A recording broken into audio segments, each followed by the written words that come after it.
إن الحمد لله تعالى نحمده ونستغفره ونستهديه ونعوذ بالله تعالى من شرور أنفسنا ومن سيئات أعمالنا.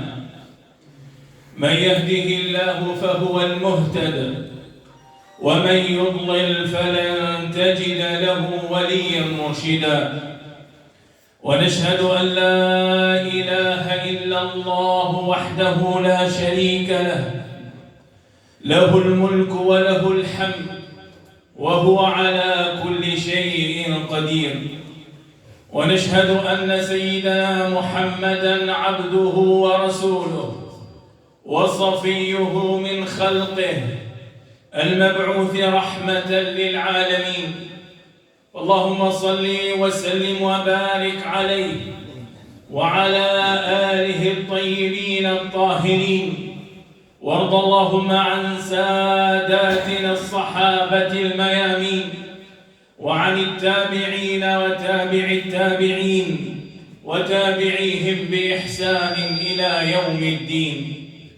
ثم أما بعد، أيها الأحباب في الله، يقول ربنا جل وعلا في محكم تنزيله بعد أن أعوذ بالله من الشيطان الرجيم: وما منعنا أن نرسل بالآيات إلا أن كذب بها الأولون وآتينا ثمود الناقة مبصرة فظلموا بها وما نرسل بالآيات إلا تخويفا. قال سيدنا قتادة: إن الله سبحانه وتعالى يخوف عباده بما شاء من الآيات لعلهم يعتبرون، لعلهم يذكرون، لعلهم يرجعون. عباد الله، إن السماوات والأرض خلق الله، وهي مخلوقات طائعات لرب العالمين تسير بأمره. أليس الذي هو من خلقها؟ وإذا شاء الله سبحانه وتعالى أن يجعل آية للناس لتكون عبرة وموعظة فإن أمره كن فيكون. فإن هذه الزلازل التي يظهرها الله سبحانه وتعالى من حين لآخر إنما هي آية من آيات الله، يجعلها الله سبحانه وتعالى موعظة وعبرة وتفكرا لعباده، لأنهم انحرفوا عن نهجه وخالفوا وأحدثوا. فإن هذه الآيات إنما تظهر تنبيها من الله لعباده لكي يرجعوا ويتوبوا ويؤوبوا. رجت الكوفة مرة وفيها سيدنا عبد الله بن مسعود رضي الله تعالى عنه وارضاه، فخرج إلى الناس وقال: يا أيها الناس، إن ربكم يستعتبكم فاعتبوه، أي إن الله يعاتبكم، إن ربكم يحذركم بهذه الرجة، فإياكم أن تمر عليكم دون أن ترجعوا إلى الله وتنظروا فيما عاتبكم فيه. وزلزلت المدينة على عهد عمر بن الخطاب رضي الله تعالى عنه وأرضاه، فخرج خطيبا في الناس فقال: أيها الناس، ما هذا؟ ما أسرع ما أحدثتم، لئن عادت لا تجدوني فيها. أو قال لئن عادت لا أساكنكم فيها أبدا. ما هذا؟ يسألهم عن هذه الرجة. ما هذا؟ ما أسرع ما أحدثتم.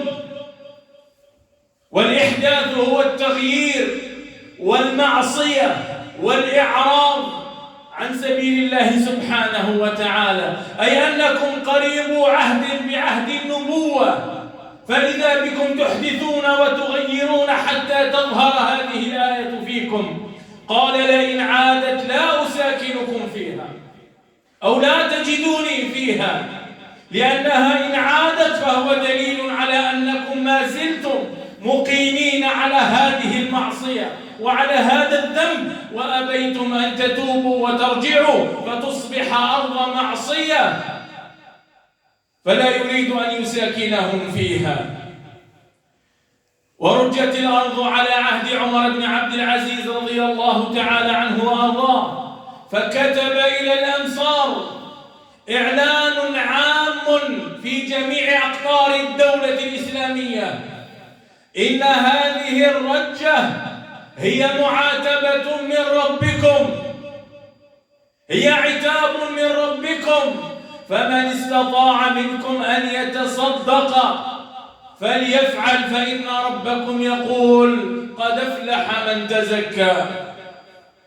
عباد الله، إننا كأمة مسلمة، كأمة تؤمن بأنها تخضع لسلطان الله طوعا أو كرها، نخضع طوعا بالإيمان بالله وحده والرغبة فيما أنزل من عنده طاعة ورضا منا وسعيا في قبول هداية الله.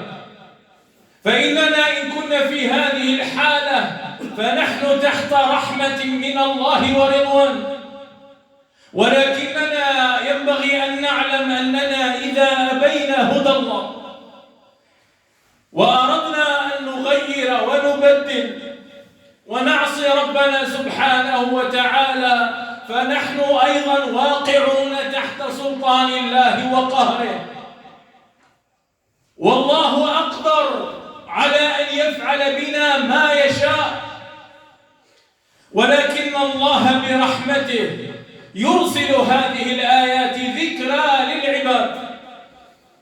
لقد كان رسول الله صلى الله عليه وسلم إذا رأى آية من هذه الآيات الكونية فزع صلى الله عليه وسلم، ورؤي في وجهه التغير والخوف والفزع، ويفزع بالناس إلى الصلاة والتضرع لله سبحانه وتعالى، حتى أنه إذا كانت ريح شديدة فزع صلى الله عليه وسلم، لأن رسول الله يستحضر مصير الأمم من قبله، أنهم كانوا يستأصلون بمثل هذه الآيات.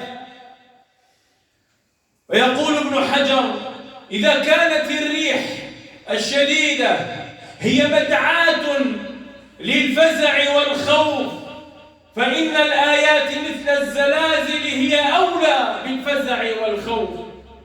إذا كان حبيبنا صلى الله عليه وسلم يخاف من هبوب ريح شديدة، فما بالنا تطمئن قلوبنا وتهنأ أنفسنا والأرض تتزلزل تحتنا؟ أليس هذا دليلا على قسوة القلب؟ إذا كانت هذه الآيات المفزعات تمر علينا مرور الكرام ولا تحدث شيئا في أنفسنا، ولا تحدث فينا عزما على التوبة ومراجعة النفس والأوبة إلى الله سبحانه وتعالى، أي قلوب هي في صدورنا؟ أي قلوب هي في صدورنا؟ أما كان يقدر ربنا أن نصبح في هذه الأيام التي مرت وكلنا أو جلنا أو معظمنا تحت الأنقاض، تنتزل جثثنا بلى إن الله على كل شيء قدير، ولكنها آيات رحمة لنرعوي ونذكر. لقد تغيرت قلوب الناس وأحوالهم حتى أصبحت هذه الآيات لا تؤثر فيهم ولا يجدون لها معنى. يتسابق الناس ليذكروا الحدث على هواتفهم وفي صفحاتهم ويشهروه ويعلنوه ليعلموا به الناس، وإنما أراد الله أن يكون الإعلام لأنفسنا، إنما أراد الله أن يكون الأثر في قلوبنا لا في هواتفنا. هذه علامات على أن في قلوبنا قسوة عجيبة، وأن نفوسنا قد شردت وشدت شذوذا عجيبا. آيات عظام تظهر ولا يظهر أثرها في قلوبنا، ولا حول ولا قوة إلا بالله. أقول ما تسمعون وأستغفر الله لي ولكم، واستغفروه إنه هو الغفور الرحيم.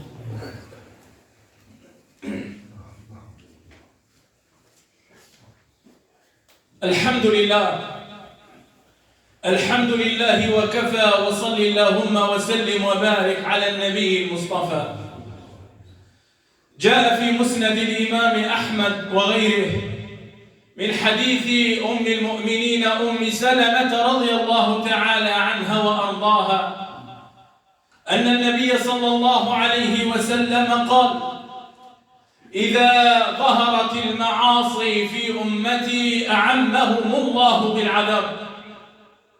فقالت: أما فيهم يومئذ أناس صالحون؟ أما فيهم يومئذ أناس صالحون؟ قال صلى الله عليه وسلم: بلى. قالت: فما يصنع أو ما يصنع بهم؟ قال: يصيبهم ما أصاب الناس. قال: يصيبهم ما أصاب الناس ثم يصيرون إلى رحمة من الله ورضوان. وجاء في بعض كتب ابن أبي الدنيا عن أنس بن مالك أنه دخل مع رجل إلى عائشة أم المؤمنين رضي الله تعالى عنها وأرضاها، فقال لها الرجل: حدثينا عن الزلازل. فقالت: إذا استبيح الزنا وشربت الخمور وضرب بالمعازف غار الله في سمائه فأمر أرضه أن ترتج بهم، فإن نزعوا وتابوا وإلا أهدمها عليهم عياذا بالله.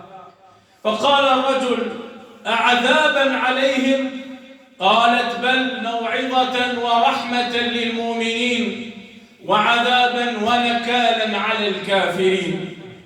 عباد الله، إننا إذا تمعنا في هذه الأحاديث والآثار التي هي نور من أنوار النبوة، التي ما بلغت لنا إلا لنسترشد بها في حياتنا ونستعين بها على أن نفهم ما يحيط بنا من خلال هذه الأحاديث وهذه الآثار.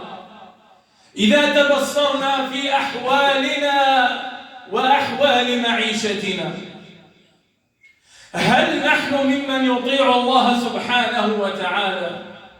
أو فلنقل هل غالب شأننا وشأن حياتنا هو شأن الطاعة والإقبال على الله، أم أنه العكس؟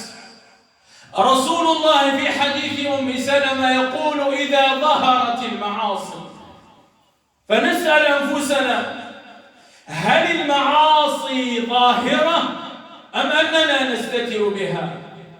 الله يعلم وهو الذي خلقنا أننا أصحاب معاصي، ومن منا يسلم من المعصية.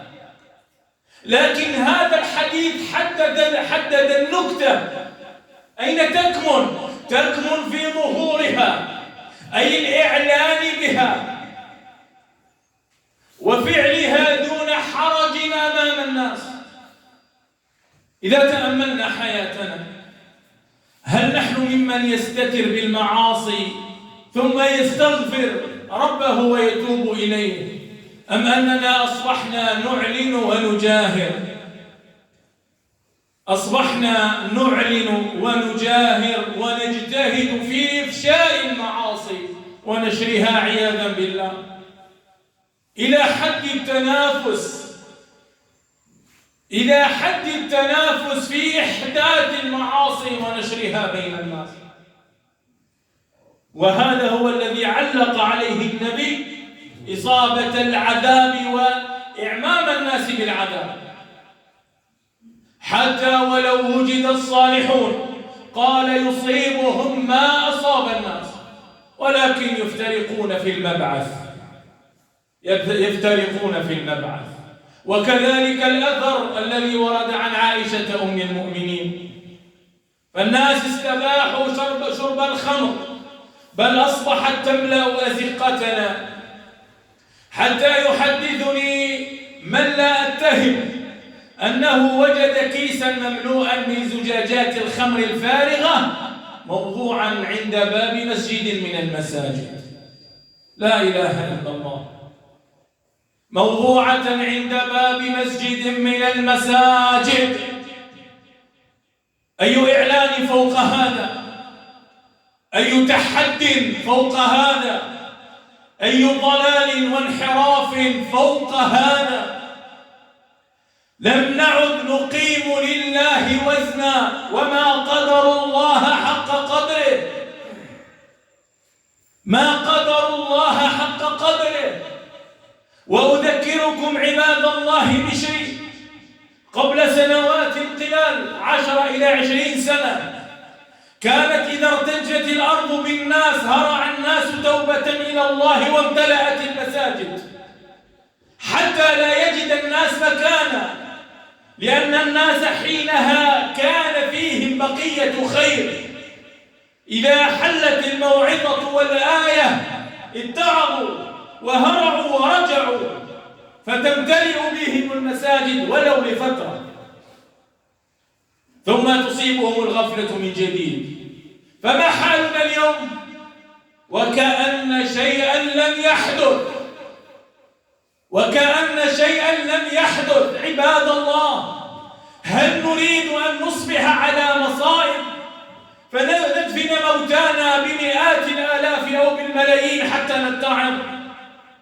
والله يبسط علينا الطريق. يا عبادي توبوا وأوبوا، يا عبادي ارجعوا، أيها الشاردون عودوا إلى بيوت الله، يا تارك الصلاة أقبلوا على ربكم الرحمن الرحيم، يا شارب الخمر انتهي، يا آكل الربا كف عن أكل الربا، يا ظالما كف عن ظلمك ورد الحقوق. أم أننا نريد أن نصبح على كارثة من الكوارث، نفقد أحبتنا والأقربين إلينا، آباءنا، أمهاتنا، إخواننا، أبناءنا، وتهرع الدول إلينا؟ لا، يجب أن نهرع إلى الله أولا، نرجع إلى ربنا أولا، لأن الله تكفل لنا برجوعنا وتوبتنا أن يصلح لنا دنيانا فيؤمنها، وأن يصلح لنا آخرتنا فيجعلنا من السعداء. عباد الله، ليس لنا سبيل إلا الرجوع إلى الله، إلا التوبة إلى الله، التضرع إلى الله، محاسبة النفس وإصلاح ما علق بها. هذا هو السبيل الوحيد، وهذا هو المقام الذي يرضاه الله منا ويحبنا أن نكون فيه، لأن الله رحيم بنا، ورحمتي سبقت عذابي. الله عظيم جبار خالق كل شيء، لن نزيد في ملكه شيئا ولا ننقص، ومع ذلك يتحنن إلينا ويعظنا بالمواعظ الخفيفة. مرت زلازل بأمم غيرنا، فإذا البلد كله ينكب، وإذا الجثث في كل مكان. اللهم لك الحمد على أنك أعطيتناها خفيفة يا الله. اللهم إنا نتوب ونؤوب إليك، اللهم إنا نستغفرك فاغفر لنا. اللهم يا رب عاملنا بلطفك ورحمتك، ولا تعاملنا ببأسك وجبروتك. اللهم يا رب أنزل علينا الرحمة، اللهم أنزل علينا الرحمة. اللهم يا رب إنا نعوذ بك أن نصاب بزلزال مدمر نفقد فيه الأحبة والأموال ونصير إلى نكبة عظيمة. يا الله نستنجد برحمتك بلطفك يا الله. اللهم يا رب إنك أغثتنا غيثا نافعا يا الله، فزد فيه بركة، ولك الحمد يا أرحم الراحمين. اللهم اغفر لنا ذنوبنا وكفر عنا سيئاتنا وتولى أمرنا واقبضنا من الصالحين يا أرحم الراحمين. آمين آمين، والحمد لله رب العالمين. وقوموا إلى صلاتكم يرحمني ويرحمكم الله.